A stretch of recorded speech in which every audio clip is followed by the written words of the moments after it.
রহমান রহিম আল্লাহ তাআলার নামে। সূরা আল আহকাফ।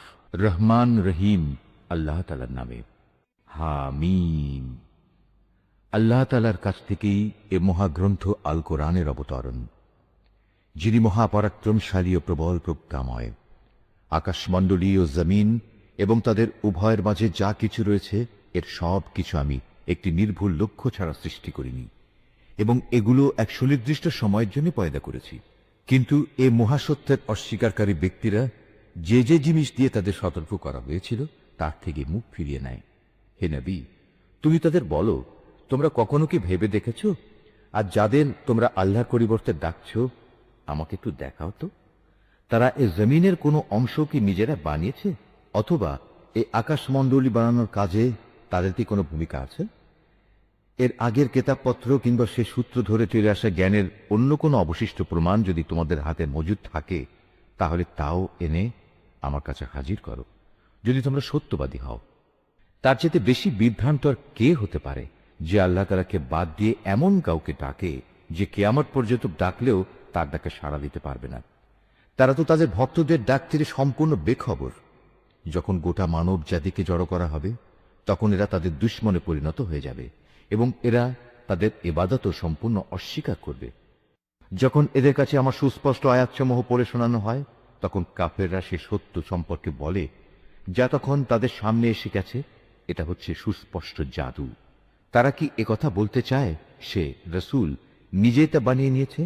তুমি তাদের বলো, হ্যাঁ সত্যি, যদি এমন কিছু আমি আল্লাহর নামে বানিয়ে পেশ করি, তাহলে আল্লাহর ক্রোধ থেকে আমার বাঁচানোর জন্য তোমরা তো কোনো ক্ষমতাই রাখো না।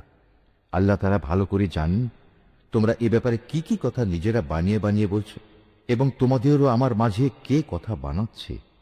এ কথা সাক্ষ্য দেওয়ার জন্য আমারও তোমাদের মাঝে আল্লাহ তাআলাই যথেষ্ট। আল্লাহ তাআলা একান্ত ক্ষমাশীল ও পরম দয়ালু।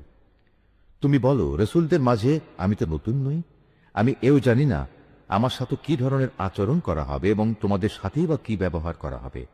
আমি শুধু সেটুকুরই অনুসরণ করি যেটুকু আমার কাছে ওহী করে পাঠানো হয়, আর আমি তোমাদের জন্য সতর্ককারী বই কিছুই নই। তুমি আরো বলো, তোমরা কি কখনো এই কথা ভেবে দেখেছ, এই মহাগ্রন্থটা যদি আল্লাহর কাছ থেকে নাজিল হয়ে থাকে এবং তোমরা তা অস্বীকার করো, তাহলে এর পরিণাম কি হবে? অথচ এ ধরনের এক ব্যাপারে বনী ইসরায়েলের একজন সাক্ষী সেখানে সাক্ষ্য প্রদান করে তার উপর ঈমান এনেছে। তারপরেও তোমরা অহংকার করলে, জেনে রেখো, আল্লাহ তাআলা কখনো সীমা লঙ্ঘনকারীদের সঠিক পথে পরিচালিত করেন না। যারা অস্বীকার করেছে তারা ঈমানদারদের সম্পর্কে বলে, যদি ঈমান আনার মাঝে সত্যি কোনো কল্যাণ থাকত, তাহলে কতিপয় সাধারণ মানুষ আমাদের আগে এ পথে এগিয়ে আসতো না। যেহেতু এরা নিজেরা পথের কোনো দিশা পায়নি, তাই অচিরেই তারা বলতে শুরু করবে, এ তো হচ্ছে একটি পুরনো মিথ্যা অপবাদ। এর আগে মানুষদের পথপ্রদর্শক ও আল্লাহর রহমত হিসেবে মুসার কেতাব তাদের কাছে মজুদ ছিল, আর এ কেতাব তো পূর্ববর্তী কেতাবের সত্যতাও স্বীকার করে। এটা এসেছে আরবি ভাষায়, যেন তো সীমা লঙ্ঘনকারীদের সাবধান করে দিতে এবং ন্যায় পরায়ণ ব্যক্তিদের সুসংবাদ দিতে পারে। যেসব মানুষ একথা বলে আল্লাহ তাআলাই হচ্ছেন আমাদের একমাত্র মালিক, অতঃপর তারা এর ওপর অবিচল হয়ে দাঁড়িয়ে থাকে, তাদের জন্য নিঃসন্দেহে কোনো ভয়ের শঙ্কা নেই এবং তাদের কখনো উদ্বিগ্নও হতে হবে না। তারাই হবে জান্নাতের অধিকারী, সেখানে তারা চিরদিন থাকবে। এ হচ্ছে তাদের সেই কাজের পুরস্কার যা তারা দুনিয়ায় করে এসেছে। আমি মানুষকে আদেশ দিয়েছি সে যেন নিজের পিতামাতার সাথে ভালো ব্যবহার করে, কেননা তার মা তাকে অত্যন্ত কষ্ট করে পেটে ধারণ করেছে এবং অতি কষ্টে তাকে জন্ম দিয়েছে, এবং এভাবে তার গর্ভধারণকালে ও জন্মের পর তাকে দুধ পান করানোর দীর্ঘ 30টি মাস সময়, অতঃপর সে যৌবনে পরিণত বয়সের দ্বারে এসে হাজির হয় এবং একদিন সে 40 বছরে এসে উপনীত হয়। তখন সে বলে, হে আমার মালিক, এবার তুমি আমাকে সামর্থ্য দাও। তুমি আমার উপর শুরু থেকে যেসব অনুগ্রহ করে এসেছো এবং আমার পিতা মাতার উপর যে অনুগ্রহ তুমি করেছো, আমি যেন এর কৃতজ্ঞতা আদায় করতে পারি। সর্বোপরি আমি যেন এমন সব ভালো কাজ করতে পারি যার ফলে তুমি আমার উপর সন্তুষ্ট হবে। আমার সন্তান সন্ততিদের মাঝেও তুমি সংশোধন এনে দাও। অবশ্যই আমি তোমার দিকে ফিরে আসছি, আমি তো তোমার অনুগত বান্দাদেরই একজন। মূলত এরাই হচ্ছে সে মানুষ যারা দুনিয়ায় যেসব ভালো কাজ করে তা আমি যথাযথভাবে গ্রহণ করি, আর তাদের মন্দ কাজগুলো আমি উপেক্ষা করি, এরাই হবে সেদিন জান্নাতবাসীদের অন্তর্ভুক্ত। এদের কাছে প্রদত্ত আল্লাহর ওয়াদা যা সত্য প্রমাণিত হবে। তবে সে ব্যক্তির কথা আলাদা, যে ব্যক্তি নিজ পিতা মাতাকে বলে, তোমাদের ধিক, তোমরা উভয়ে কি আমাকে এই বলে প্রতিশ্রুতি দিচ্ছ যে আমাকে কবর থেকে বের করে আনা হবে, অথচ আমার আগে বহু সম্প্রদায় গত হয়ে গেছে যাদের একজনকেও কবর থেকে বের করে আনা হয়নি। এ কথা শুনে পিতা মাতা উভয়েই আল্লাহর সাহায্য প্রার্থনা করে এবং সন্তানকে বলে, ও হে, তোমার দুর্ভোগ হোক, এখনো সময় আছে, আল্লাহ তাআলার উপর ঈমান আনো, আল্লাহর ওয়াদা অবশ্যই সত্য প্রমাণিত হবে। তারপরেও সে হতভাগা বলে, হ্যাঁ, তোমাদের এসব কথা তো অতীতকালের কিছু উপাখ্যান ছাড়া আর কিছুই নয়। এরাই হচ্ছে সেসব লোক যাদের উপর মানুষ ও জিনদের পূর্ববর্তী দলের মতো আল্লাহর শাস্তির বিধান অবধারিত হয়ে গেছে। এরা সবাই তাদের একই দলে সামিল হয়ে যাবে, আর এরা হচ্ছে ভীষণভাবে ক্ষতিগ্রস্ত। এ উভয় দলের প্রত্যেকের জন্যই তাদের নিজ নিজ কর্ম অনুযায়ী মান ও মর্যাদা রয়েছে। এভাবেই আল্লাহ তাআলা তাদের কাজের যথার্থ বিনিময় দেবেন, আর তাদের উপর কোন রকম অবিচার করা হবে না। যেদিন কাফেরদের জাহান্নামের জ্বলন্ত আগুনের সামনে এনে দাঁড় করানো হবে, তখন তাদের বলা হবে, তোমরা তো তোমাদের ভাগের যাবতীয় নিয়ামত দুনিয়াতেই বিনষ্ট করে এসেছ, এবং তোমাদের পার্থিব জীবনে সেসব নিয়ামত দিয়ে প্রচুর পরিমাণ ফায়দাও তোমরা হাসিল করে নিয়েছ। আজ তো তোমাদের জন্য রয়েছে এক চরম অপমানকর আযাব, আর তা হচ্ছে আল্লাহর জমিনে অন্যায়ভাবে ঔদ্ধত্য প্রকাশ করা এবং আল্লাহর সাথে তোমাদের বিদ্রোহমূলক কাজের শাস্তি। হে নবী, এদের তুমি আজ সম্প্রদায়ের এক ভাই হুদ নবীর কাহিনী শোনাও, যে আহকাত উপত্যকার নিজ সম্প্রদায়ের লোকদের আল্লাহর আযাবের ভয় দেখাচ্ছিল। তার আগে পরেও আরো বহু সতর্ককারী নবী এসেছিল। তাদের মতো সেও বলেছিল, হে মানুষ, তোমরা এক আল্লাহ তাআলা ছাড়া আর কারো বন্দেগী করো না, আমি তোমাদের উপর একটি ভয়াবহ দিনের আযাবের আশঙ্কা করছি। এ কথা শুনে তারা বলল, আমাদের মাবুদদের বন্দিগি থেকে আমাদের ভিন্ন পথে চালিত করার জন্যই কি তুমি আমাদের কাছে এসেছ? যাও, যদি তুমি সত্যবাদী হয়ে থাকো তাহলে সেই আযাব নিয়ে এসো যার প্রতিশ্রুতি তুমি আমাদের দিচ্ছ। সে বলল, সে জ্ঞান তো একান্তভাবে আল্লাহ তাআলারই রয়েছে। আমি তো শুধু সে কথাটুকুই তোমাদের কাছে পৌঁছে দিতে চাই, ঠিক যেটুকু দিয়ে আমাকে পাঠানো হয়েছে। কিন্তু আমি দেখতে পাচ্ছি তোমরা দারুণ অজ্ঞানতার মাঝে নিমজ্জিত একটি গোমরা জাতি। অতঃপর একদিন যখন তারা দেখতে পেল বড় একটি মেঘ খণ্ড তাদের জনপদের দিকে এগিয়ে আসছে, তখন তারা সমস্যারে বলে উঠল, এতে এক খণ্ড মেঘ মাত্র, সম্ভবত আমাদের উপর তা বৃষ্টি বর্ষণ করবে। হুদ বলল, না, এটি কোনো বৃষ্টি মেঘ নয়, এ হচ্ছে সে আযাবের বিষয় যা তোমরা ত্বরান্বিত করতে চেয়েছিলে। মূলত এ ছিল এক প্রলয়ঙ্কারী ঝড়, যার মাঝে রয়েছে ভয়াবহ আযাব। এ ঝড় আল্লাহর নির্দেশে সব কিছুই ধ্বংস করে দেবে। তারপর তাদের অবস্থা সত্যি এমন হলো যে তাদের বসত বাড়ি ছাড়া আর কিছুই দেখা গেল না। আমি এভাবেই অপরাধী জাতিসমূহকে তাদের কৃতকর্মের প্রতিফল দিয়ে থাকি। এই জমিনে প্রতিষ্ঠা লাভের জন্য তাদের যা যা আমি দিয়েছিলাম তা অনেক কিছুই তোমাদের দেইনি। শোনার জন্য আমি তাদের কান, দেখার জন্য চোখ ও অনুধাবনের জন্য হৃদয় দিয়ে রেখেছিলাম, কিন্তু তাদের সে কান, চোখ ও হৃদয় তাদের কোনোই কাজে আসেনি, কারণ তারা আল্লাহ তাআলার আয়াতসমূহকে অস্বীকার করতেই থাকলো। যে আযাবের বিষয় নিয়ে তারা হাসি তামাশা করত, একদিন সত্যি সত্যিই তা তাদের ওপর এসে পড়ল। তোমাদের চারপাশের আরো অনেকগুলো জনপদকে আমি এই একই কারণে ধ্বংস করে দিয়েছি। আমি বারবার ওদের কাছে আমার নিদর্শনসমূহ বর্ণনা করেছি যেন তারা আমার দিকে ফিরে আসে। তারা কেন সেদিন তাদের সাহায্য করতে পারল না, যাদের তারা আল্লাহকে বাদ দিয়ে নৈকট্য হাসিলের জন্য মাবুদ বানিয়ে নিয়েছিল? বরং আযাব দেখে তারাও তাদের ছেড়ে উধাও হয়ে গেল। মূলত এ হচ্ছে তাদের আল্লাহ তাআলা সম্পর্কে মিথ্যা ও যাবতীয় অলীক ধারণার পরিণাম। একবার যখন একজন জিনকে আমি তোমার কাছে পাঠিয়েছিলাম, তারা তোমার কোরআন পাঠ শুনছিল, তখন তারা সে স্থানে উপনীত হলো। তখন তারা বলতে লাগলো, সবাই চুপ হয়ে যাও। অতঃপর যখন কোরআন পাঠের কাজ শেষ হয়ে গেল, তখন তারা এক একজন নিজের সম্প্রদায়ের কাছে আল্লাহর আযাব থেকে সতর্ককারী হিসেবেই ফিরে গেল। তারা বলল, হে আমাদের জাতি, আজ আমরা এমন এক গ্রন্থ ও তার তেলাওয়াত শুনে এসেছি যা মুসার পরে নাজিল করা হয়েছে।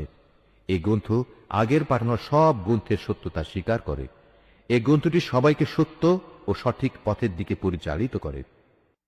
হে আমাদের জাতি, তোমরা সবাই মিলে আল্লাহর পথে আহ্বানকারীর এ ডাকে সাড়া দাও এবং তার রসুলের উপর ঈমান আনো, তাহলে আল্লাহ তাআলা তোমাদের যাবতীয় গুনাহখাতা ক্ষমা করে দেবেন এবং তোমাদের কঠিন আযাব থেকে মুক্তি দেবেন। আর তোমাদের মাঝে যদি কেউ আল্লাহর পথের এই আহ্বানকারীর ডাকে সাড়া না দেয়, তবে তার জানা উচিত এই জমিনে আল্লাহকে ব্যর্থ করে দেওয়ার কোন রকম ক্ষমতাই সে রাখে না, বরং এই আচরণের জন্য সে আল্লাহর কাছে তার কোন সাহায্যকারী পাবে না। এ ধরনের লোকেরা তো সুস্পষ্ট গুমরাহিতে নিমজ্জিত। এ লোকগুলো কি এটা বুঝতে পারে না যে মহান আল্লাহ তাআলা আসমান সমূহ, জমিন বানিয়েছেন এবং এ সব কিছু সৃষ্টি যাকে সামান্যতম ক্লান্ত করতে পারেনি? তিনি কি একবার মরে গেলে মানুষকে পুনরায় জীবন দান করতে সম্পূর্ণ সক্ষম নন? হ্যাঁ, অবশ্যই তিনি সব কিছুর উপর ক্ষমতাবান। সেসব কাফেরদের যখন জ্বলন্ত আগুনের সামনে দাঁড় করানো হবে, তখন তাদের বলা হবে, আমার এই প্রতিশ্রুতি কি সত্য ছিল? তারা বলবে, হ্যাঁ, আমাদের মালিকের শপথ, এটা অবশ্যই সত্য। অতঃপর তাদের বলা হবে, এবার তোমরা শাস্তি উপভোগ করো, এবং এ হচ্ছে সে আযাব যা তোমরা অস্বীকার করতে। হে নবী, তুমি ধৈর্য ধারণ করো, ঠিক যেমন করে ধৈর্য ধারণ করেছিল আমার দৃঢ় প্রতিষ্ঠিত সাহসী নবীরা। এই নির্বোধ ব্যক্তিদের ব্যাপারে তুমি কখনো তাড়াহুড়ো করো না। যেদিন সত্যি তারা সেই আযাব নিজেদের সামনে দেখতে পাবে যার ওয়াদা তাদের কাছে করা হয়েছিল, তখন তাদের অবস্থা হবে এমন যেন দুনিয়ায় তারা দিনের সামান্য একটি মুহূর্ত সময় অতিবাহিত করে এসেছে। মূলত এটি একটি ঘোষণা মাত্র। এই ঘোষণা যারা প্রত্যাখ্যান করেছে তাদের ছাড়া আর কাউকে সেদিন ধ্বংস করা হবে না। সূরা মুহাম্মদ। রহমান রহিম আল্লাহ তাআলার নামেও। যারা আল্লাহ তাআলাকে অস্বীকার করেছে এবং অন্য মানুষদের আল্লাহর পথ থেকে দূরে সরিয়ে রেখেছে, আল্লাহ তাআলা তাদের সমগ্র কর্মই বিনষ্ট করে দিয়েছেন। যারা আল্লাহর উপর ঈমান এনেছে এবং ভালো কাজ করেছে, মুহাম্মাদের উপর আল্লাহর তরফ থেকে যা কিছু নাজিল করা হয়েছে তার উপরও ঈমান এনেছে, যা একান্তভাবে তাদের মালিকের পক্ষ থেকে আসা সত্য, আল্লাহ তাআলা তাদের জীবনের সব গুনাহখাতা মাফ করে দেবেন এবং তাদের অবস্থা শুধরে দেবেন। এ সব কিছু এজন্য হবে যারা আল্লাহকে অস্বীকার করে, তারা মূলত মিথ্যারই অনুসরণ করে। অপরদিকে যারা ঈমান আনে, তারা তাদের মালিকের কাছ থেকে পাওয়া সত্য বিষয়ের অনুসরণ করে।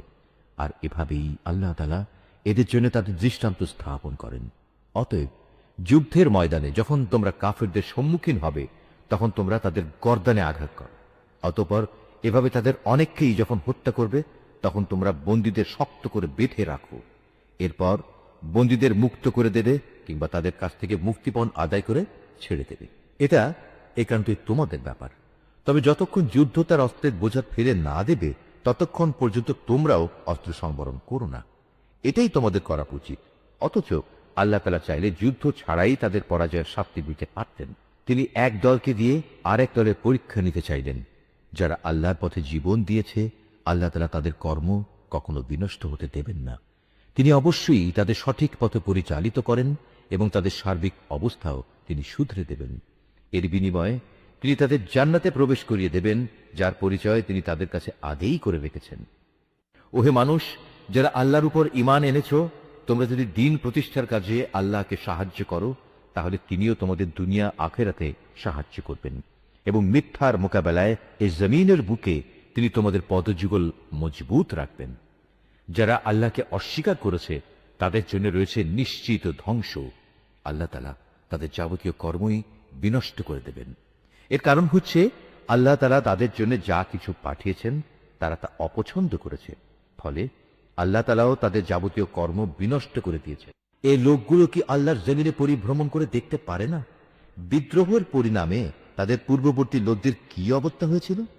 আল্লাহ তাআলা তাদের সমূলে বিনাশ করে দিয়েছেন। যারা আল্লাহকে অস্বীকার করেছে, তাদের জন্যও সেই একই ধরনের আযাব রয়েছে। এর কারণ হচ্ছে যারা আল্লাহতে বিশ্বাস করে, আল্লাহই হন তাদের একমাত্র রক্ষক। প্রকারান্তরে যারা তাকে অবিশ্বাস করে, তাদের কোথাও কোনো সাহায্যকারী থাকে না। যারা আল্লাহর উপর ঈমান এনেছে এবং ভালো কাজ করেছে, আল্লাহ তাআলা অবশ্যই সেসব লোকদের এমন এক সুরম্য জান্নাতে প্রবেশ করাবেন, যার তলদেশ দিয়ে ঝর্ণা ধারা প্রবাহিত হতে থাকবে। কাফেররা জীবনের ভোগ বিলাসে মত্ত, জন্তু জানোয়ারদের মতো তারা নিজেদের উদরপূর্তি করে, অতএব জাহান্নামই হবে তাদের নিবাস। হে নবী, তোমার জনপদ যারা এক সময় তোমাকে তোমার জনপদ থেকে বের করে দিয়েছিল, তার চাইতে অনেক শক্তিশালী বহু জনপদ ছিল, সেগুলোকেও আমি ধ্বংস করে দিয়েছি। সেদিন তাতে কোনো সাহায্যকারী ছিল না। যে ব্যক্তি তার মালিকের কাছ থেকে আসা সুস্পষ্ট সমুজ্জ্বল নিদর্শনের উপর রয়েছে, তার সাথে এমন ব্যক্তির তুলনা কিভাবে হবে যার চোখের সামনে তার মন্দ কাজগুলো শোভনীয় করে রাখা হয়েছে এবং তারা নিজেদের খেয়াল খুশির অনুসরণ করে? আল্লাহ তাআলাকে যারা ভয় করে, তাদের যে জান্নাতের ওয়াদা করা হয়েছে, সেখানে নির্মল পানির ফোয়ারা রয়েছে, রয়েছে দুধের এমন কিছু ঝর্ণাধারা যার স্বাদ কখনো পরিবর্তিত হয় না, রয়েছে পানকারীদের জন্য সুধার সুপেয় নহর সমূহ, রয়েছে বিশুদ্ধ মধুর ঝর্ণাধারা, আরো রয়েছে সব ধরনের ফলমূল দিয়ে সাজানো সুরম্য বাগিচা। সর্বোপরি সেখানে রয়েছে তাদের মালিকের কাছ থেকে পাওয়া ক্ষমা। এ ব্যক্তি কি তার সমান হতে পারে, যে ব্যক্তি অনন্তকাল ধরে জ্বলন্ত আগুনে পুড়তে থাকবে এবং সেখানে তাদের এমন ধরনের কুটন্ত পানি পান করানো হবে যা তাদের পেটের নাড়ি ভুড়ি কেটে ছিন্ন বিচ্ছিন্ন করে দেবে? তাদের মধ্যে এমন কিছু লোকও আছে যারা তোমার কথা শোনে, কিন্তু যখন তোমার কাছ থেকে বাইরে যায় তখন তারা এমন সব লোকদের কাছে এসে বলে যাদের আল্লাহর পক্ষ থেকে জ্ঞান দান করা হয়েছে। এমাত্র কি যেন বলল লোকটি? মূলত এরাই হচ্ছে সেসব লোক আল্লাহ তাআলা যাদের অন্তরে মোহর মেরে দিয়েছেন, এবং এ কারণেই এরা নিজেদের খেয়াল খুশির অনুসরণ করে চলে। যারা সৎ পথে চলবে, আল্লাহ তাআলা তাদের এ সৎ পথে চলা আরো বাড়িয়ে দেন এবং তাদের অন্তরে তিনি তার ভয় দান করেন। হঠাৎ করে কিয়ামতের ক্ষণটি তাদের উপর এসে পড়ুক, তারা কি সেই অপেক্ষায় দিন গুনছে? অথচ কিয়ামতের লক্ষণ সমূহ তো এসেই পড়েছে। আর একবার যখন কিয়ামত এসেই পড়বে, তখন তারা কিভাবে উপদেশ গ্রহণ করবে? হে নবী, জেনে রেখো, আল্লাহ তাআলা ছাড়া দ্বিতীয় কোনো মাবুদ নেই। অতএব তার কাছেই নিজের গোনাহ খাতার জন্য ক্ষমা প্রার্থনা করো। ক্ষমা প্রার্থনা করো তোমার সাথী মোমেন পুরুষ ও মোমেন নারীদের জন্য। আল্লাহ তাআলা যেমন তোমাদের গতিবিধির খবর রাখেন, তেমনি তিনি তোমাদের নিবাস সম্পর্কেও পূর্ণ ওয়াকিবহাল রয়েছেন। যারা ঈমান এনেছে তারা অত্যন্ত উৎসাহের সাথে বলে, কত ভালো হতো যদি আমাদের প্রতি জিহাদের আদেশ সম্বলিত কোন সূরা নাজিল করা হতো। অতঃপর যখন সেই ঈপ্সিত সূরাটি নাজিল করা হয়েছে, তাতে যাদের প্রতি জিহাদের আদেশ দেয়া হলো, তখন যাদের অন্তরে মুনাফিকের ব্যাধি রয়েছে, তারা এটা শুনে তোমার দিকে মৃত্যুর ভয় ও সন্ত্রস্ত দৃষ্টিতে তাকাতে থাকলো। অতঃপর তাদের জন্যই রয়েছে শোচনীয় পরিণাম। অথচ আদেশের আনুগত্য করা এবং সুন্দর কথা বলাই ছিল তাদের জন্য উত্তম। যখন জিহাদের সিদ্ধান্ত হয়েই গেছে, তখন তাদের জন্য আল্লাহর সাথে কৃত অঙ্গীকার পূরণ করাই ছিল ভালো। অতএব তোমাদের কাছ থেকে এর চাইতে বেশি কি প্রত্যাশা করা যাবে? যে তোমরা একবার যদি এ জমিনে শাসন ক্ষমতায় বসতে পারো, তাহলে আল্লাহর জমিনে বিপর্যয় সৃষ্টি করবে এবং যাবতীয় আত্মীয়তার বন্ধন ছিন্ন করে ফেলবে। মূলত এরা হচ্ছে সেসব মানুষ যাদের উপর আল্লাহ তাআলা অভিসম্পাত করেন। তিনি তাদের বোবা করে দিয়েছেন, তাই তারা সত্য কথা বলতে পারে না, এবং তাদেরকে তিনি অন্ধ করে দিয়েছেন, তাই তারা সত্য কি তা দেখতেও পায় না। তবে কি এরা কোরআন সম্পর্কে কোন রকম চিন্তা গবেষণা করে না? নাকি এদের অন্তরসমূহের উপর তালা ঝুলে আছে? যাদের কাছে হেদায়েতের পথ পরিষ্কার হয়ে যাওয়ার পরেও তারা তা থেকে মুখ ফিরিয়ে নেয়, শয়তান এদের মন্দ কাজগুলো ভালো লেবাস দিয়ে শোভনীয় করে পেশ করে এবং তাদের জন্য নানা মিথ্যা প্রলোভন দিয়ে রাখে। এমনটি এজন্যই হয়েছে, মানুষের জন্য আল্লাহ তাআলা যা কিছু নাজিল করেছেন তা যারা পছন্দ করে না, এরা তাদের বলে, আমরা ঈমানদারদের ডরে থাকলেও কিছু কিছু ব্যাপারে আমরা তোমাদের কথা মতোই চলব। আল্লাহ তাআলা এদের গোপন অভিসন্ধি সম্পর্কে খবর রাখেন। সেদিন তাদের অবস্থা কেমন হবে, যেদিন আল্লাহর ফেরেশতা তাদের মুখমণ্ডল ও পৃষ্ঠদেশে প্রচন্ড আঘাত করতে করতে তাদের মৃত্যু ঘটাবে। এটা এজন্যে তারা এমন সব পথের অনুসরণ করেছে যার উপর আল্লাহ তাআলা অসন্তুষ্ট। আল্লাহর সন্তুষ্টি তারা কখনো পছন্দ করেনি। এ কারণেই আল্লাহ তাআলা এদের যাবতীয় কর্ম নিষ্ফল করে দিয়েছেন। যেসব মানুষের মনে মুনাফিকির ব্যাধি রয়েছে, তারা কি একথা বুঝে নিয়েছে আল্লাহ তাআলা তাদেরকে বিদ্বেষজনিত আচরণ অন্যদের সামনে প্রকাশ করে দেবেন না? আমি তো ইচ্ছে করলে তোমাকে তাদের দেখিয়ে দিতে পারি, অতঃপর তাদের চেহারা দেখেই তুমি তাদের চিনে নিতে পারবে। তুমি তাদের কথাবার্তার ধরন দেখে তাদের অবশ্যই চিনে নিতে পারবে এরাই হচ্ছে আসল মুনাফিক। নিঃসন্দেহে আল্লাহ তাআলা তোমাদের যাবতীয় কার্যের ব্যাপারে সম্যক ওয়াকিবহাল রয়েছেন। আমি অবশ্যই তোমাদের পরীক্ষা করব, যতক্ষণ না আমি একথা জেনে নেব কে তোমাদের মাঝে সত্যিকার ভাবে আল্লাহর পথের মুজাহিদ আর কে তোমাদের মধ্যে জিহাদের ময়দানে ধৈর্য ধারণকারী অবিচল। যতক্ষণ পর্যন্ত আমি তোমাদের খোঁজ খবর ভালো করে যাচাই বাছাই করে না নেব, ততক্ষণ পর্যন্ত আমার এ পরীক্ষা চলতে থাকবে। যারা কুফরি করে এবং অন্য মানুষদের আল্লাহর পথে আসা থেকে বিরত রাখে এবং তাদের কাছে হেদায়েতের পথ পরিষ্কার হয়ে যাওয়ার পরেও যারা আল্লাহর রাসূলের বিরোধিতা করে, তারা কখনো আল্লাহ তাআলার কিছুমাত্র ক্ষতি সাধন করতে সক্ষম হবে না, বরং এ কারণে অচিরেই আল্লাহ তাআলা তাদের যাবতীয় কর্ম নিষ্ফল করে দেবেন। ওহে মানুষ, যারা ঈমান এনেছ, তোমরা সর্বাবস্থায় আল্লাহর আনুগত্য করো, শর্তহীন আনুগত্য করো তার রাসূলের। বিদ্রোহ করে কখনো তোমরা নিজেদের কাজকর্ম বিফলে যেতে দিও না। যারা নিজেরা আল্লাহ তাআলাকে অস্বীকার করে এবং অন্য মানুষদেরও যারা আল্লাহর পথে আসা থেকে ফিরিয়ে রাখে, অতঃপর এ কাফের অবস্থায় তারা মরে যায়, আল্লাহ তাআলা এসব লোকদের কখনো ক্ষমা করবেন না।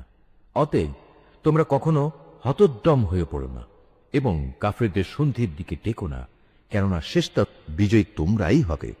আল্লাহ তাআলা তো তোমাদের সাথেই রয়েছেন, তিনি কখনো তোমাদের কর্মফল বিনষ্ট করবেন না। অবশ্যই এ বৈষয়িক দুনিয়ার জীবন হচ্ছে খেলাধুলা ও হাসি তামাশা মাত্র। এতে মত্ত না হয়ে তোমরা যদি আল্লাহর উপর ঈমান আনো এবং সর্বাবস্থায় আল্লাহকে ভয় করে চলো, তাহলে তিনি অবশ্যই তোমাদের এই কাজের যথার্থ বিনিময় প্রদান করবেন এবং এর বদলে তিনি তোমাদের কাছ থেকে কোন ধন সম্পদ চাইবেন না। যদি কখনো তিনি তোমাদের কল্যাণের জন্য তোমাদের ধন সম্পদের কিছু অংশ দাবি করেন, অতঃপর এর জন্য তিনি যদি তোমাদের উপর প্রবল চাপও প্রদান করেন, তা হলেও তোমরা তা দিতে গিয়ে কার্পণ্য করবে, ফলে তোমাদের বিদ্বেষজনিত আচরণগুলো তিনি বের করে দেবেন। হ্যাঁ, এ হচ্ছে তোমরা, তোমাদেরই তো ডাকা হচ্ছে আল্লাহর পথে সম্পদ খরচ করার জন্য, অতঃপর তোমাদের একদল লোক কার্পণ্য করতে শুরু করলো। অথচ যারা কার্পণ্য করে তারা প্রকারান্তরে নিজেদের সাথেই কার্পণ্য করে, কারণ আল্লাহ তাআলা তো এমনিই যাবতীয় প্রয়োজন মুক্ত। শুধু তোমরাই হচ্ছ অভাবগ্রস্ত। তা সত্ত্বেও যদি তোমরা আল্লাহর পথে ফিরে না আসো, তাহলে তিনি তোমাদের জায়গায় অন্য কোনো এক জাতির উত্থান ঘটাবেন, অতঃপর তারা কখনো তোমাদের মতো হবে না। সূরা আল ফাতহ। রহমান রহিম আল্লাহ তাআলার নামে। হে নবী, নিঃসন্দেহে আমি তোমাকে এক সুস্পষ্ট বিজয় দান করেছি, যাতে করে এর দ্বারা আল্লাহ তাআলা তোমার আগে পরে যাবতীয় ত্রুটি বিচ্যুতি ক্ষমা করে দিতে পারেন। তোমার উপর প্রদত্ত তাঁর যাবতীয় অনুদান সমূহ তিনি পূরণ করে দিতে পারেন এবং তোমাকে সঠিক সরল পথে পরিচালিত করতে পারেন। আর এই ঘটনার মাধ্যমে আল্লাহ তাআলা তোমাকে বড় রকমের একটা সাহায্য করবেন। তিনি সেই মহান সত্তা যিনি ঈমানদারদের মনে গভীর প্রশান্তি দান করেছেন, যাতে করে তাদের বাইরের ঈমান তাদের ভেতরের ঈমানের সাথে মিলে আরও বৃদ্ধি পায়। তারা যেন জেনে নিতে পারে আসমান জমিনের সমুদয় সৈন্য সামন্ত তো একান্তভাবে আল্লাহ তাআলার জন্যেই, আর আল্লাহ তাআলাই হচ্ছেন সর্বজ্ঞ এবং সর্ববিষয় ওয়াকিবহাল। এই জিহাদের মাধ্যমে তিনি মোমেন পুরুষ ও মোমেন নারীদের এমন এক স্থায়ী জান্নাতে প্রবেশ করাবেন যার তলদেশ দিয়ে ঝর্ণাধারা প্রবাহিত রয়েছে, সেখানে তারা হবে চিরন্তন। তিনি তাদের গুনাহসমূহ মাফ করে দেবেন। আর সত্যিকার অর্থে আল্লাহ তাআলার কাছে মোমেনদের জন্য এটা হচ্ছে মহা সাফল্য। এর দ্বারা তিনি মুনাফিক পুরুষ ও মুনাফিক নারী, আল্লাহর সাথে শরীক করে এমন পুরুষ ও নারী এবং আরো যারা আল্লাহ তাআলা সম্পর্কে নানাবিধ খারাপ ধারণা পোষণ করে, তাদের সবাইকে শাস্তি প্রদান করবেন। আসলে খারাপ পরিণাম তো ওদের চারিদিক থেকে পরিবেষ্টন করেই আছে। আল্লাহ তাআলা তাদের উপর গজব পাঠিয়েছেন, তাদের তিনি অভিশাপ দিয়েছেন, অতঃপর তাদের জন্য তিনি জাহান্নাম তৈরি করে রেখেছেন। আর জাহান্নাম তো অত্যন্ত নিকৃষ্ট ঠিকানা। আসমান সমূহ ও জমিনের সমুদয় বাহিনী আল্লাহ তাআলার জন্যেই, এবং তিনিই হচ্ছেন পরাক্রমশালী এবং প্রবল প্রজ্ঞাময়। হে নবী, অবশ্যই আমি তোমাকে মানুষের কাছে সত্যের সাক্ষী এবং জান্নাতের সুসংবাদ বহনকারী ও জাহান্নামের সতর্ককারী রূপে পাঠিয়েছি, যাতে করে তোমরা একমাত্র আল্লাহর উপর এবং তার নবীর উপর সর্বতভাবে ঈমান আনো, দিন প্রতিষ্ঠার কাজে তাকে সাহায্য করো, আল্লাহর নবী হিসেবে তাকে সম্মান করো, সর্বোপরি সকাল সন্ধ্যা আল্লাহর মাহাত্ম্য ঘোষণা করো। নিঃসন্দেহে আজ যারা তোমার কাছে বায়াত করছে, তারা তো প্রকারান্তরে আল্লাহর কাছেই বায়াত করল, কেননা আল্লাহর হাত ছিল তাদের হাতের উপর। তাদের কেউ যদি এ বায়াত ভঙ্গ করে, তাহলে এর ভয়াবহ পরিণাম তার নিজের উপরেই এসে করবে। আর আল্লাহ তাআলা তার উপর যে প্রতিশ্রুতি দিয়েছেন তা যে পূর্ণ করে, তিনি অচিরেই তাকে মহা পুরস্কার দান করবেন। আরব বেদুইনদের যারা তোমার সাথে যোগ না দিয়ে পেছনে পড়ে থেকেছে, তারা অচিরেই তোমার কাছে এসে বলবে, হে নবী, আমাদের মাল সম্পদ ও পরিবার পরিজন আমাদের ব্যস্ত করে রেখেছিল, অতএব তুমি আমাদের জন্যই আল্লাহর কাছে ক্ষমা প্রার্থনা করো। হে মুহাম্মদ, তুমি এদের কথা প্রতারিত হয়েও না। এরা মুখে এমন সব কথা বলে যার কিছুই তাদের অন্তরে নেই। বরং তুমি এদের বলে দাও, আল্লাহ তাআলা যদি তোমাদের কোনো ক্ষতি কিংবা কোনো উপকার করতে চান, তাহলে কে তোমাদের ব্যাপারে তার ইচ্ছা থেকে তাকে ফিরিয়ে রাখতে পারবে? তোমরা যা যা করছো আল্লাহ তাআলা সে সম্পর্কে সম্যক ওয়াকিবহাল রয়েছেন। তোমরা সবাই মনে করেছিলে রসূল ও তার সাথী মোমেনরা কোনো দিনই এ অভিযান থেকে নিজেদের পরিবার পরিজনের কাছে জীবিত ফিরে আসতে পারবে না, আর এ ধারণা তোমাদের কাছে খুবই সুখকর লেগেছিল এবং তোমরা তাদের সম্পর্কে খুবই খারাপ ধারণা করে রেখেছিলে। আসলে তোমরা হচ্ছ একটি নিশ্চিত ধ্বংসোন্মুখ জাতি। আল্লাহ তাআলা ও তার রসূলের উপর যারা কখনো বিশ্বাস করেনি, আমি সে অবিশ্বাসীদের জন্য জ্বলন্ত আগুন প্রস্তুত করে রেখেছি। আকাশমণ্ডলী ও পৃথিবী যাবতীয় সার্বভৌমত্ব তো এককভাবে তাঁরই জন্য নির্দিষ্ট। অতএব তিনি যাকে ইচ্ছা তাকে ক্ষমা করেন, আবার যাকে ইচ্ছা তাকে শাস্তি প্রদান করেন। আল্লাহ তাআলা একান্ত ক্ষমাশীল ও পরম দয়ালু। অতঃপর যখন তোমরা যুদ্ধলব্ধ সম্পদ হাসিল করতে যাবে, তখন পেছনে পড়ে থাকা এ লোকগুলো এসে অবশ্যই তোমাকে বলবে, আমাদেরও তোমাদের সাথে যেতে দাও। এভাবে তারা আল্লাহর ফরমানই বদলে দিতে চায়। তুমি বলে দাও, তোমরা কিছুতেই এখন আমাদের সাথে চলতে পারবে না। আল্লাহ তাআলা তো আগেই তোমাদের ব্যাপারে এমন ঘোষণা দিয়ে রেখেছেন। এ কথা শুনে তারা সাথে সাথে বলে উঠবে, তোমরা আমাদের প্রতি বিদ্বেষ পোষণ করছো। কিন্তু এই লোকগুলো আসলে বোঝেই নিতান্ত কম। পেছনে পড়ে থাকা আরব বেদুইনদের তুমি আরো বলো, অচিরেই তোমাদের একটি শক্তিশালী জাতির সাথে যুদ্ধ করার জন্য ডাক দেয়া হবে। তোমরা তাদের সাথে যুদ্ধ করবে অথবা তারা আত্মসমর্পণ করবে। তোমরা যদি এই নির্দেশ মেনে চলো, তাহলে আল্লাহ তাআলা তোমাদের উত্তম পুরস্কার দান করবেন। আর তোমরা যদি তখনও আগের মতো পৃষ্ঠ প্রদর্শন করো, ময়দান থেকে পালিয়ে যাও, তাহলে জেনে রেখো তিনি তোমাদের কঠোর দণ্ড দেবেন। তবে কোনো অন্ধ ও পঙ্গু কিংবা রুগ্ন ব্যক্তি জিহাদের ময়দানে না এলে তার জন্য কোনো গুনাহ নেই।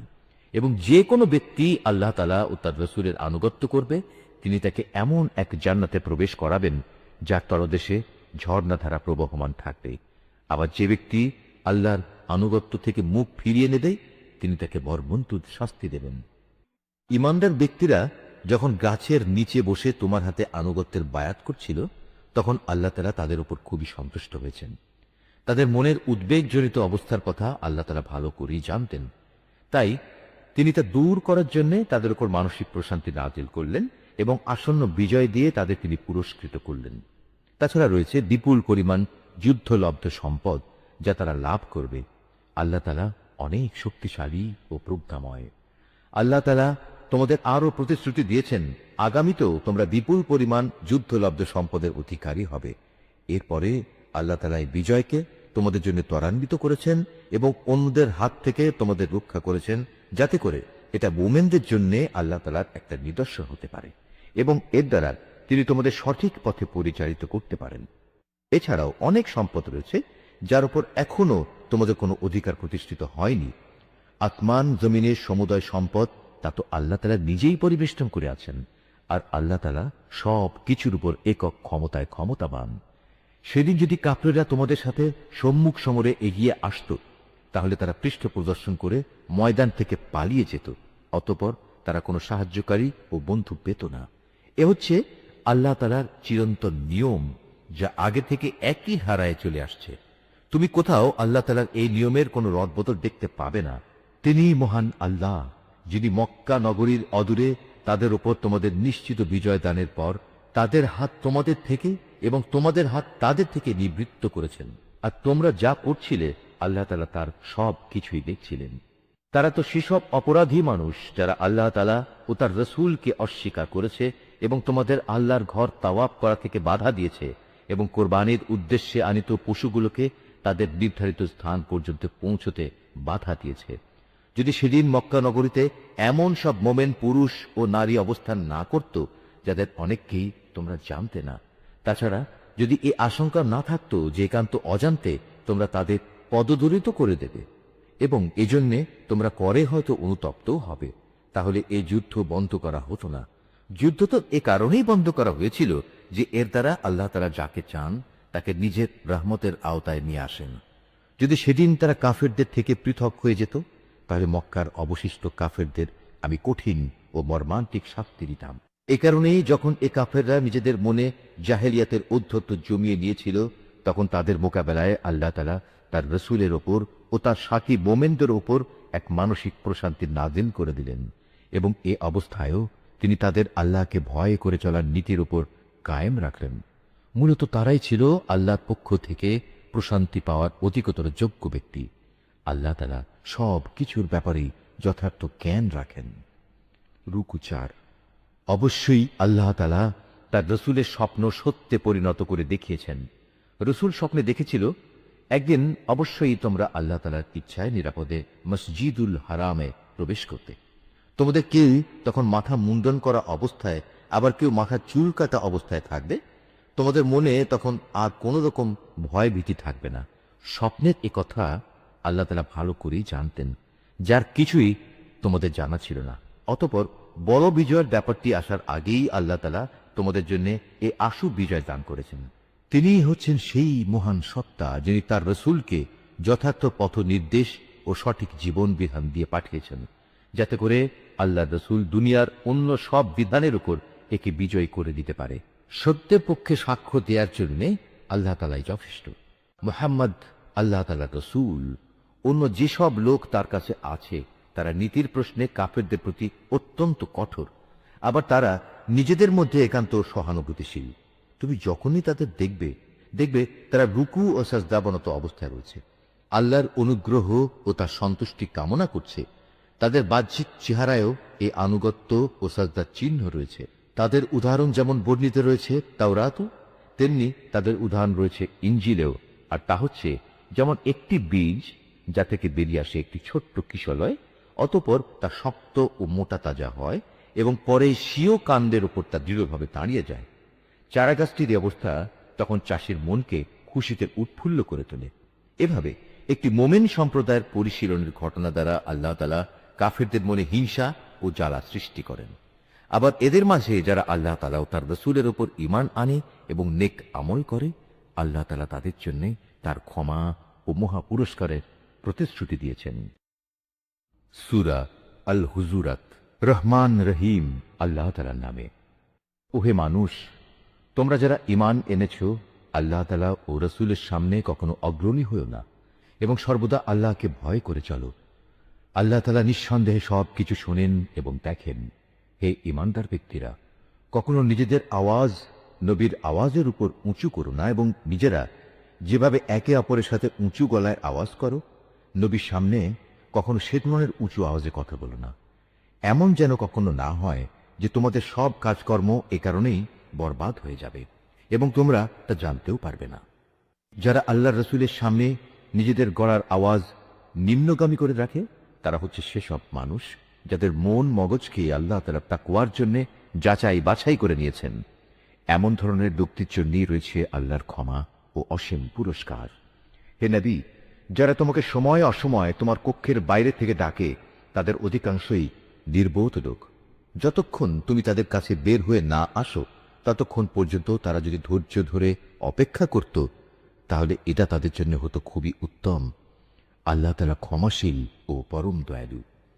হে ঈমানদার ব্যক্তিরা, যদি কোনো দুষ্ট প্রকৃতির লোক তোমাদের কাছে কোনো তথ্য নিয়ে আসে, তবে তোমরা তার সত্যতা পরখ করে দেখবে। কখনো যেন আবার এমন না হয়, না জেনে তোমরা কোনো একটি সম্প্রদায়ের ক্ষতি করে ফেললে এবং পরে নিজেদের কৃতকর্মের ব্যাপারে তোমাদেরই অনুতপ্ত হতে হলো। তোমরা জেনে রাখো, সিদ্ধান্ত দেওয়ার জন্য তোমাদের মাঝে এখনো আল্লাহর রসুল মজুদ রয়েছে। আর আল্লাহর রসুল যদি অধিকাংশ ব্যাপারে তোমাদের মতেরই অনুসরণ করে চলে, তাহলে তোমরা এর ফলে সংকটে পড়ে যাবে। কিন্তু আল্লাহ তাআলা তা চাননি বলেই তোমাদের কাছে তিনি ঈমানকে প্রিয় বস্তু বানিয়ে দিয়েছেন। তোমাদের অন্তরে সে ঈমান আকর্ষণের বিষয় করে রেখে দিয়েছেন। আবার তোমাদের কাছে কুফরি, সত্য বিমুখতা ও গুনাহের কাজকে অপ্রিয়, অনাকাঙ্ক্ষিত বিষয় করে দিয়েছেন। এরাই হচ্ছে সঠিক পথের অনুসারী। এর চেয়ে আল্লাহ তাআলার এক মহা অনুগ্রহ ও নিয়ামত। আল্লাহ তাআলা সর্বজ্ঞ ও প্রবল প্রজ্ঞাময়। মোমেনদের দুটো দল যদি নিজেদের মধ্যে যুদ্ধ বাঁধিয়ে বসে, তখন তোমরা উভয়ের মধ্যে মীমাংসা করে দেবে। অতঃপর তাদের এক দল যদি আরেক দলের উপর জুলুম করে, তাহলে যে দলটি জুলুম করছে তার বিরুদ্ধে তোমরা লড়াই করো, যতক্ষণ পর্যন্ত সে দলটি সম্পূর্ণত আল্লাহর বিচারের দিকে ফিরে না আসে। হ্যাঁ, একবার যদি সে দলটি আল্লাহর বিচারের দিকে ফিরে আসে, তখন তোমরা দুটো দলের মাঝে ন্যায় ও ইনসাফের সাথে মীমাংসা করে দেবে এবং তোমরা ন্যায় বিচার করবে, কেননা আল্লাহ তাআলা ন্যায় বিচারকদের ভালোবাসেন। মোমেনরা তো একে অপরের ভাই, অতএব বিরোধ দেখা দিলে তোমাদের ভাইদের মাঝে মীমাংসা করে দাও। আল্লাহ তাআলাকে ভয় করো, আশা করা যায় তোমাদের উপর দয়া ও অনুগ্রহ করা হবে।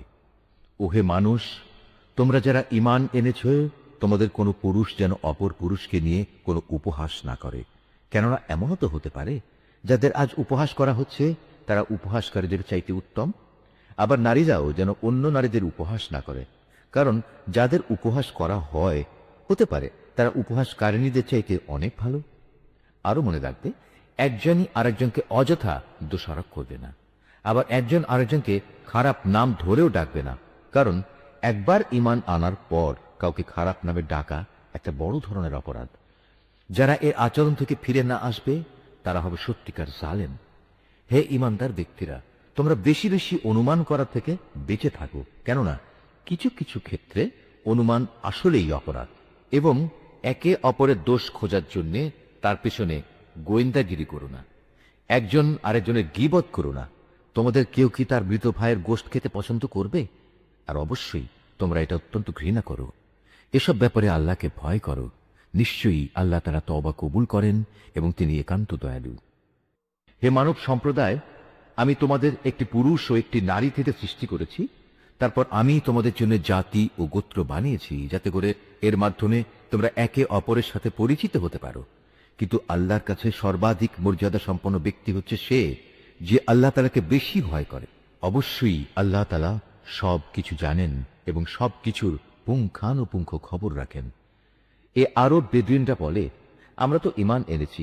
তুমি বলো, না, তোমরা সঠিক অর্থে এখনো ঈমান আনোনি। তোমরা বরং বলো, আমরা তোমাদের রাজনৈতিক বশ্যতায় স্বীকার করেছি মাত্র, কারণ যথার্থ ঈমান তো এখনো তোমাদের অন্তরে প্রবেশই করেনি। যদি তোমরা সত্যি আল্লাহ তাআলা ও তার রাসূলের আনুগত্য করো, তাহলে আল্লাহ তাআলা তোমাদের কর্মফলের সামান্য পরিমাণও লাঘব করবেন না। আল্লাহ তাআলা নিঃসন্দেহে পরম ক্ষমাশীল ও একান্ত দয়ালু। সত্যিকার ঈমানদার ব্যক্তি হচ্ছে তারা যারা আল্লাহ তাআলা ও তার রাসূলের উপর ঈমান আনে, অতঃপর আল্লাহ তাআলার বিধানে সামান্যতম সন্দেহ তারা পোষণ করে না এবং জীবন ও সম্পদ দিয়ে আল্লাহর পথে জিহাদ করে। এরাই হচ্ছে সত্যনিষ্ঠ। যারা তোমার কাছে এসেছে তাদের তুমি বলো, তোমরা কি তোমাদের দিন সম্পর্কে আল্লাহ তাআলাকে অবহিত করতে চাও? অথচ এই আকাশমণ্ডলী এবং এই জমিনে যা কিছু আছে তার সব কিছুই আল্লাহ তাআলা জানেন। আল্লাহ তাআলা সর্ববিষয়ে সম্মুখ অবগত রয়েছেন। এরা তোমার কাছে প্রতিদান চায়, এজন্যে তারা তোমার বশ্যতা স্বীকার করেছে।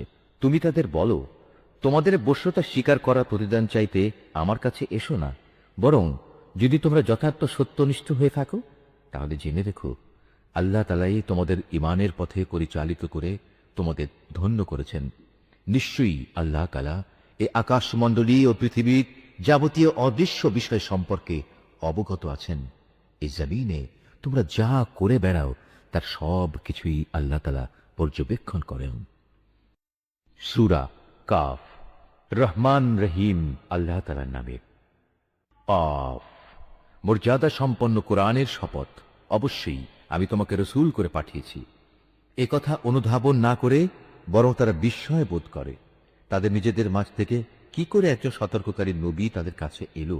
অতঃপর অবিশ্বাসীরা এও বলে, এ তো আসলে একটা আশ্চর্যজনক ব্যাপার।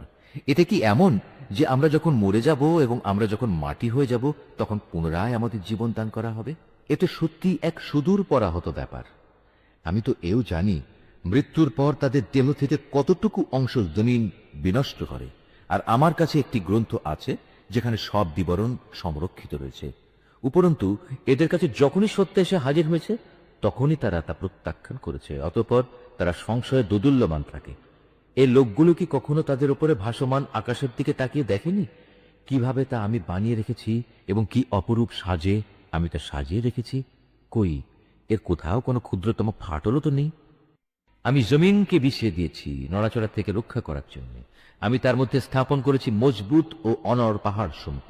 আবার এই জমিনে আমি উদ্গত করেছি সব ধরনের চোখ জুড়ানো উদ্ভিদ। মূলত প্রতিটি মানুষ যে আনুগত্যের দিকে ফিরে আসতে চায়, এর প্রতিটি জিনিসই তার চোখ খুলে দেবে এবং তাকে আল্লাহর অস্তিত্বের পাঠ মনে করিয়ে দেবে। আকাশ থেকে আমি বরকতপূর্ণ পানি অবতীর্ণ করেছি এবং তা দিয়ে উদ্যানমালা ও এমন শস্যরাজি পয়দা করেছি যা কেটে কেটে আহরণ করা হয়। আরো পয়দা করেছি উঁচু উঁচু খেজুর বৃক্ষ, যার গায়ে গুচ্ছ গুচ্ছ খেজুর সাজানো রয়েছে। এগুলো আমি বান্দাদের জীবিকা হিসেবে দান করেছি এবং আমি পানি দিয়ে মৃত ভূমিকে জীবন দান করি। এমনই মৃত মানুষদের কবর থেকে বেরিয়ে আসার ঘটনা সংঘটিত হবে। এর আগেও নুহের জাতি, রসের অধিবাসী ও সামুদ জাতির লোকেরা তাদের নবীদের অস্বীকার করেছে। অস্বীকার করেছে আদ, ফেরাউন ও লুতের সম্প্রদায়ও। বনের অধিবাসী এবং তুব্বা সম্প্রদায়ের লোকেরাও তাই করেছে। এরা সবাই আল্লাহর রসুলদের মিথ্যাবাদী বলেছে। অতঃপর তাদের উপর আমার প্রতিশ্রুত আযাব আপতিত হয়েছে। আমি কি মানুষদের প্রথমবার সৃষ্টি করতে গিয়ে এতই ক্লান্ত হয়ে পড়েছি যে এরা আমার পুনরায় সৃষ্টি করার কাজে সন্দেহ পোষণ করছে? নিঃসন্দেহে আমি মানুষদের সৃষ্টি করেছি। তার মনের কোণে যে খারাপ চিন্তা উদয় হয় সে সম্পর্কেও আমি জ্ঞাত আছি, কারণ আমি তার ঘাড়ের রগ থেকেও তার অনেক কাছে অবস্থান করি। এই সরাসরি জ্ঞান ছাড়াও সেখানে আরো দুজন ফেরেশতা, একজন তার ডানে আর একজন তার বামে বসে তার প্রতিটি তৎপরতা সংরক্ষণ করার কাজে নিয়োজিত আছে। ক্ষুদ্র একটি শব্দও সে উচ্চারণ করে না, যা সংরক্ষণ করার জন্য একজন সদা সতর্ক প্রহরী তার পাশে নিয়োজিত থাকে না। মৃত্যু যন্ত্রণার মুহূর্তটি সত্যি এসে হাজির হলে তাকে বলা হয়, ওহে নির্বোধ, এ হচ্ছে সে মুহূর্তটা যা পেতে তুমি পালিয়ে বেড়াতে। অতঃপর সবাইকে একত্রিত করার জন্য সিনায় ফু দেয়া হবে। তখন তাদের বলা হবে, এ হচ্ছে সেই শাস্তির দিন যার কথা তোমাদের বলা হয়েছিল। সেদিন প্রতিটি মানুষ আল্লাহর আদালতে এমন ভাবে হাজির হবে যে তাকে হাঁকিয়ে নিয়ে যাবার জন্য সাথে একজন ফেরেশতা থাকবে। অপরজন হবে তার যাবতীয় কর্মকাণ্ডের প্রত্যক্ষ সাক্ষী। একজন বলবে, এ হচ্ছে সেদিন যেদিন সম্পর্কে তুমি উদাসীন ছিলে। এখন আমরা তোমার চোখের সামনে থেকে তোমার সে পর্দা সরিয়ে দিয়েছি। অতএব আজ তোমার দৃষ্টিশক্তি হবে অত্যন্ত প্রখর, সব কিছুই এখন তুমি দেখতে পাবে। তার অপর সাথী ফেরেশতা বলবে, হে মালিক, এ হচ্ছে তোমার আসামি, আর এ হচ্ছে আমার কাছে রক্ষিত তার জীবনের নথিপত্র।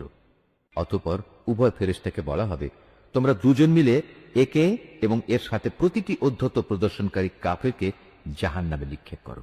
কেননা এরা ভালো কাজে বাধা দিত, যত্রতত্র সীমা লঙ্ঘন করত, স্বয়ং আল্লাহর ব্যাপারে এরা সন্দেহ পোষণ করত।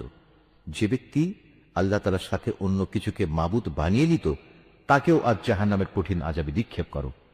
এ সময় তার সহচর শয়তান বলে উঠবে, হে আমাদের মালিক, আমি কিন্তু এই ব্যক্তিটিকে তোমার বিদ্রোহী বানাইনি, বস্তুত সে নিজেই ঘোর বিভ্রান্তিতে নিমজ্জিত ছিল।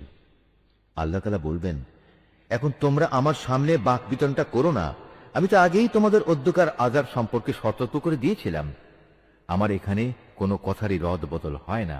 আমি বান্দাদের ব্যাপারে অবিচারকও নই যে সতর্ক না করেই তাদের আযাব দেব। সেদিন আমি জাহান্নামকে লক্ষ্য করে বলবো, তুমি কি পূর্ণ হয়ে গেছো? জাহান্নাম বলবে, হে মালিক, এখানে আসার মতো আরো কেউ আছে কি? অপরদিকে জান্নাতকে পরহেজগার লোকদের কাছে নিয়ে আসা হবে। সেদিন তাদের জন্য তা মোটেই দূরের বস্তু হবে না। জান্নাতকে তাদের সামনে এনে বলা হবে, এ হচ্ছে সেই জায়গা যার প্রতিশ্রুতি তোমাদের দেয়া হয়েছিল। এই স্থান সে ধরনের প্রতিটি মানুষের জন্য নির্দিষ্ট যে আল্লাহর বিধানের দিকে ফিরে আসে এবং তা হেফাজত করে। এ ব্যবস্থা তার জন্য যে না দেখে পরম দয়ালু আল্লাহ তাআলাকে ভয় করেছে এবং বিনয় চিত্তে আল্লাহ তাআলার কাছে হাজির হয়েছে। সেদিন তাদের বলা হবে, হ্যাঁ, আজ তোমরা একান্ত প্রশান্তির সাথে এতে দাখিল হয়ে যাও। এ হচ্ছে তোমাদের অনন্ত যাত্রার প্রথম দিন। সেখানে তারা যা যা পেতে চাইবে তার সব তো পাবেই। এর সাথে আমার কাছে তাদের জন্য আরো থাকবে অপ্রত্যাশিত পুরস্কার। আমি তাদের আগেও অনেক মানব গোষ্ঠীকে ধ্বংস করে দিয়েছি, যারা ছিল শক্তি সামর্থ্যে এদের চাইতে অনেক বেশি বড়। দুনিয়ার শহর বন্দরগুলো তারা চষে বেরিয়েছে, কিন্তু আল্লাহর আযাব থেকে তাদের কোনো পলায়নের জায়গাতে ছিল? এর মাঝে সে ব্যক্তির জন্য প্রচুর শিক্ষণীয় বিষয় রয়েছে যার কাছে একটি জীবন্ত মন রয়েছে, অথবা যে ব্যক্তি একাগ্রচিত্তে সে শিক্ষণীয় বিষয়সমূহ শুনতে চায়। আমি আকাশমালা, পৃথিবী ও উভয়ের মধ্যবর্তী যা কিছু আছে তা সব কিছু 6 দিনে সৃষ্টি করেছি। কোন ক্রান্তি আমাকে স্পর্শ করেনি। অতএব হে নবী, সৃষ্টি সংক্রান্ত ব্যাপারে এরা যা বলে তাতে তুমি ধৈর্য ধারণ করো। তুমি যথাযথ প্রশংসার সাথে তোমার মালিকের পবিত্রতা ও মাহাত্ম্য ঘোষণা করো, সূর্য উদয়ের আগে এবং সূর্য অস্ত যাবার আগে। রাতের একাংশে তার পবিত্রতা ও মহিমা ঘোষণা করো এবং সাজদা আদায়ের কাজ শেষ করে পুনরায় তাঁর তসবিহ পাঠ করো। সেদিন দূরে নয় যেদিন একজন আহ্বানকারী একান্ত কাছ থেকে সবাইকে ডাকতে থাকবে। সেদিন তারা কিয়ামতের মহাগর্জন ঠিক মতোই শুনতে পাবে। সেদিনটি হবে কবর থেকে উত্থিত হবার দিন। সত্য কথা হচ্ছে, আমি জীবন দান করি, আমি মৃত্যু ঘটাই এবং সবাইকে আবার আমার কাছেই ফিরে আসতে হবে। সেদিন তাদের ওপর থেকে কবরের মাটি ফেটে যাবে। যখন তারা দ্রুত হাসরের মাঠের দিকে দৌড়াতে থাকবে, বলা হবে, এ হচ্ছে হাসরের দিন। মূলত আমার জন্য এটি একটি সহজ কাজ। হে নবী, এরা যা কথাবার্তা বলে তার সব কিছুই আমি জানি। তুমি তো তাদের উপর জোর জবরদস্তি করার কেউ নও। অতঃপর এ কোরআন দিয়ে তুমি সে ব্যক্তিকে সদুপদেশ দাও যে আমার শাস্তিকে ভয় করে। সূরা আয-যারিয়াত। রহমান রহিম আল্লাহ তাআলার নামে। ঝঞ্ঝা বিক্ষুব্ধ বাতাসের শপথ, যা ধুলাবালি উড়িয়ে নিয়ে যায়। অতঃপর মেঘমালার শপথ, যা পানির বোঝা বয়ে চলে।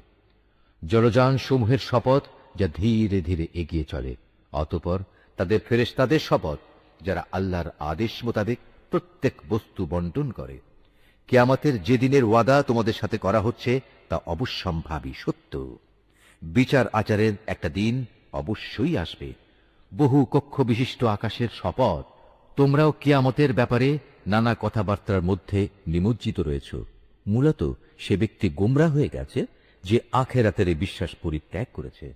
ধ্বংস হোক যারা শুধু অনুমানের উপর ভিত্তি করে কথা বলে। সর্বোপরি যারা জাহেলিয়াতে নিমজ্জিত হয়ে মূল সত্য থেকে উদাসীন হয়ে পড়েছে। এরা তামাশার ছলে জিজ্ঞেস করে, বিচারের দিন কবে আসবে? এদের তুমি বলো, যেদিন তাদের আগুনে দগ্ধ করা হবে সেদিন কিয়ামত হবে। সেদিন তাদের বলা হবে, এবার তোমরা তোমাদের শাস্তি ভোগ করতে থাকো। এ হচ্ছে সেদিন যে জন্য তোমরা খুব তাড়াহুড়ো করছিলে। যারা আল্লাহ তাআলাকে ভয় করে তারা আল্লাহ তাআলার জান্নাতে ও ঝর্ণাধারায় চির শান্তিতে থাকবে। সেদিন আল্লাহ তাআলা তাদের যা যা পুরস্কার দেবেন তা সবই তারা সানন্দ চিত্তে গ্রহণ করতে থাকবে। নিঃসন্দেহে এরা আগে সৎকর্মশীল ছিল। তারা রাতের সামান্য অংশ ঘুমিয়ে কাটাতো। রাতের শেষ প্রহরে তারা আল্লাহর কাছে ক্ষমা প্রার্থনা করত।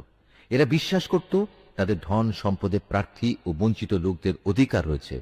যারা নিশ্চিতভাবে বিশ্বাস করত তাদের জন্য পৃথিবীর মাঝে আল্লাহকে চেনা জানার অসংখ্য নিদর্শন ছড়িয়ে রয়েছে। তোমাদের নিজেদের এ দেহের মধ্যেও তো আল্লাহকে চেনার অসংখ্য নিদর্শন রয়েছে, তোমরা কি দেখতে পাও না? আকাশের মাঝে রয়েছে তোমাদের রিজিক, তোমাদের দেয়া যাবতীয় প্রতিশ্রুতি। অতএব এ আসমান জমিনের মালিকের শপথ, এ গ্রন্থটা নির্ভুল, ঠিক যেমনি তোমরা এখন একে অপরের সাথে কথাবার্তা বলছো। হে নবী, তোমার কাছে ইব্রাহিমের সেই সম্মানিত মেহমানদের কাহিনী পৌঁছেছে কি? যখন তারা তার ঘরে প্রবেশ করল তখন তারা তাকে সালাম পেশ করল। সেও উত্তরে বলল, সালাম। কিন্তু তার কাছে এদের অপরিচিত লোক বলে মনে হল। এরপর চুপে চুপে নিজ ঘরের লোকদের কাছে চলে গেল। কিছুক্ষণ পর সে একটি ভুনা করা মোটা তাজা বাছুর সহ ফিরে এলো।